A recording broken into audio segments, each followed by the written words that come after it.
With the cryptocurrency industry. It was given a major boost on Wednesday when US financial regulators finally cleared 11 Bitcoin investment funds to start trading on stock exchanges.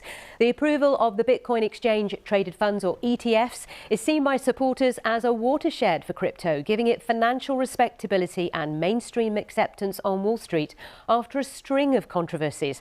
Erin Delmore has more from New York. Decision by the SEC was years in the making, and now it will allow people and institutions to invest in Bitcoin almost as easily as they buy stocks. The move could increase demand for Bitcoin and legitimacy for the cryptocurrency industry, which has weathered scandal and skepticism. SEC Chair Gary Gensler didn't shy away from that in his statement, saying, "While we approved the listing and trading of certain spot Bitcoin ETP shares today, we did not approve or endorse Bitcoin." He said that investors should remain cautious about the risks associated with Bitcoin and said the cryptocurrency is, quote, primarily a speculative, volatile asset. While investors and crypto watchers awaited the SEC's decision, a false tweet was posted on the SEC's official X account a day earlier saying the ETFs had been approved. The SEC said its social media account was compromised and an investigation is ongoing. Erin Delmore there. Well, let's unpack this with Russ Mould, who's investment director at AJ Bell. Good morning to you, Russ. Morning, Sally. Wasn't this just inevitable?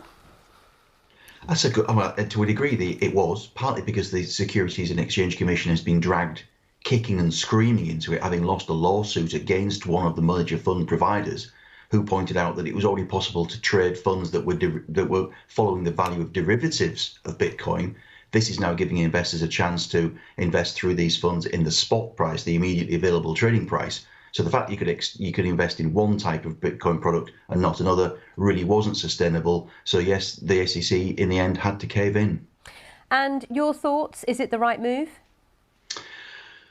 Deep sigh. I think if you're a crypto believer, you will be probably quite excited about it. As you said, it provides legitimacy. Although originally, I seem to remember that one of the reasons that people were excited about crypto was the lack of central bank oversight, the lack of regulatory oversight. It was seen as free of all that. But after all the scandals we've seen, whether it's 3 Arrows or Celsius or Voyager or FTX, I think some regulatory approval will be welcomed by crypto fans. The theory is it opens up a tidal wave of new money that can access Bitcoin, because a $46,000 investment isn't something that everybody can do. And so the theory is the money flows into the fund buys more Bitcoins, the price goes up, and more people get excited. But that process can work in reverse as well. I mean, it's interesting, this whole journey, because when it all kicked off, I remember my colleague Rory Ketlin-Jones investing in Bitcoin right in the beginning, you know, all those years ago, and the tumultuous journey it's been on since. And yet we are all having to just move on with this now. It is official. The SEC's given it the go-ahead. It's a huge symbolic moment, isn't it, really? It is. I guess it'll be interesting to see if other regulators now follow suit, you know, whether it's the UK or in Europe, for example. Cryptocurrency fans will see crypto as either potentially, you know, money and a medium of exchange, or a unit of account, or a store of value.